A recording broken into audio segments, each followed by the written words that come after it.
political flunkies and lackeys like Boykin, hoping to get that next star and having personal agendas there, execute those ideas. They turn them into fact. And in this case, the grand apostle of this activity in the military was a man named Major General Jeffrey Miller. Miller's the one that implemented it in Guantanamo. They were so happy with what they were doing. It went to Afghanistan. Within weeks of his arrival and bringing that technique to Afghanistan, we're seeing deaths during interrogation, men tortured to death, smothered to death, waterboarding, some of the other stuff, dying stuffed face first down into sleeping bags with somebody sitting on their chest, and then it went to Iraq. It one mistake in this long chain of mistakes, because it is one attempt to use not democratic behavior in the democratic world. Our actions really do make a difference. And for many peoples throughout the world, our actions in Iraq, the prisoner scandal in Abu Ghraib and Guantanamo and so on have really hurt. For many people, what they view Iraq as is one that we have betrayed some of our own principles. I went to Guantanamo, toured the place, spent the day there, and I am convinced that the people who are at Guantanamo are there for a good reason. Now, admittedly, I saw what they wanted me to see. To talk about the Guantanamo Bay, the outside world, they're not looking in the United States at the societies that protecting human rights. They're saying, no, you are violating human rights. And how you can say that we are violating is you're doing the same. Guantanamo does violate the Geneva Conventions. It's violating those which require certain treatment, not just of prisoners of war, but of civilians and people out of combat. So those people in Guantanamo are people out of combat. And we've called them unlawful combatants in order to bypass this prisoner of war issue. And then we had the leaked memo saying we don't have to abide by the Geneva Conventions in this case. They're not American citizens. They're keeping them not on the American territory just to keep them outside the American jurisdiction. We've got to do a lot better job of identifying who people are at Guantanamo, their relationship to the war on terror, and providing them with the legal framework that allows them due process. It all has to be done within a legal framework that reflects both international and American law. Let the Geneva Conference be the controlling feature there. The United States offered high bounties for the capture of suspected enemies. Most people detained or sent to Guantanamo Bay detention camp were not captured on any battlefield, but instead were turned over to U.S. custody for the bounty after being taken from their homes or their streets with no proof of any hostile acts. I guarantee you, it's a high crime and a misdemeanor to order a felony to go out and start kidnapping people around the world. We see the scandals of Guantanamo every day, in which 90% of the people there were not arrested by Americans. They were arrested by the Northern Alliance, in the Afghan Civil War that we reignited after 9/11, and that these people were being paid bounties by the Americans for every time they brought one in. If the truth about renditions and prisoners is hidden from public scrutiny, are there other deceptions by government leaders?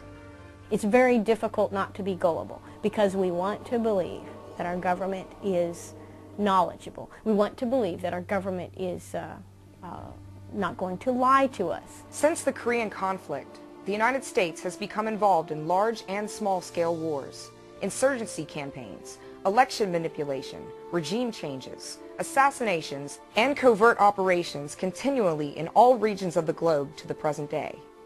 Covert operations, even when successful, may result with a negative blowback against U.S. foreign policy. Secret operations might be necessary for security of a nation, but there is little public accountability or public oversight.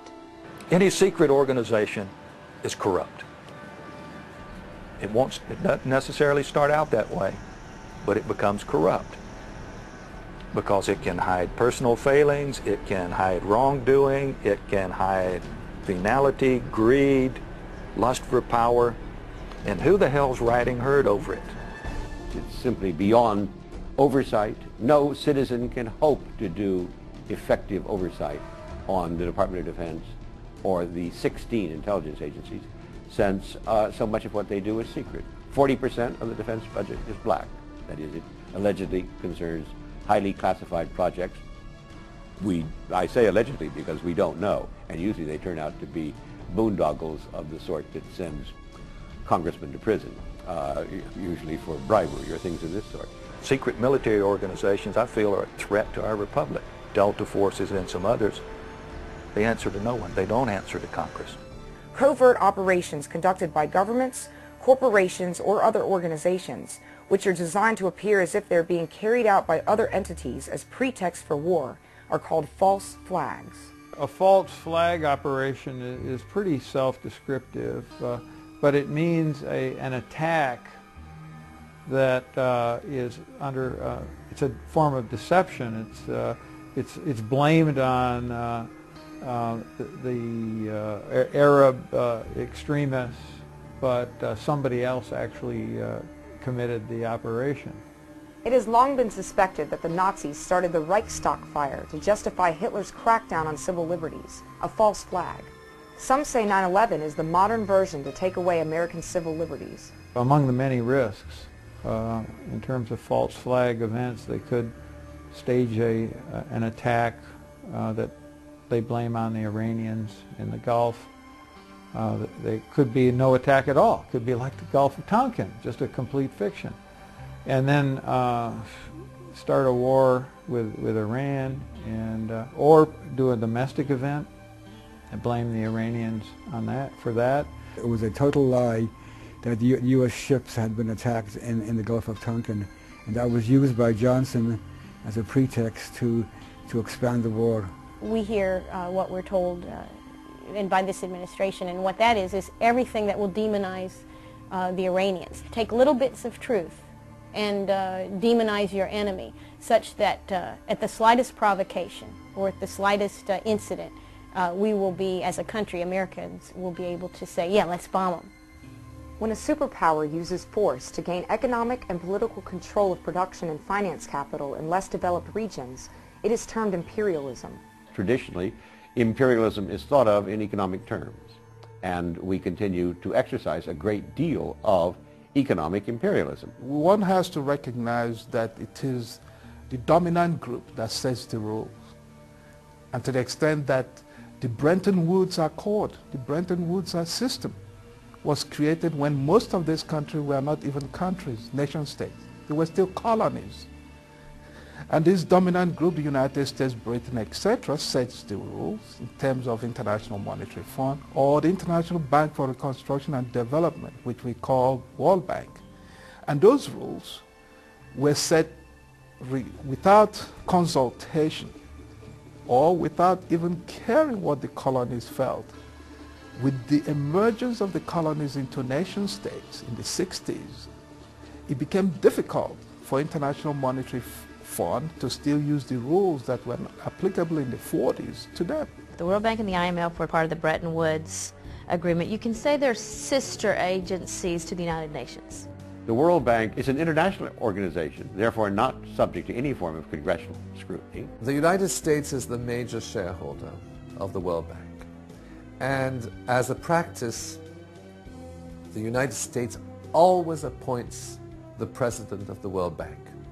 The Europeans appoint the managing director of the IMF. When they give a loan, it comes with the demand that the recipient government cut back very sharply on its social welfare programs and all kinds of price supports and health help and so on. And this causes, obviously, great hardship to the people of the recipient nation. Powerful forces like the World Trade Organization, the International Monetary Fund, and the World Bank are main proponents of globalization policies. Critics point out that this formula of globalization is being enforced and propelled by transnational corporations, largely unaccountable for their actions, aided by these institutions and governments.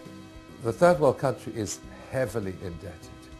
It owes money to its international creditors. It owes money to the World Bank, to the IMF, to what is called the Paris Club. And it can't pay off its debts.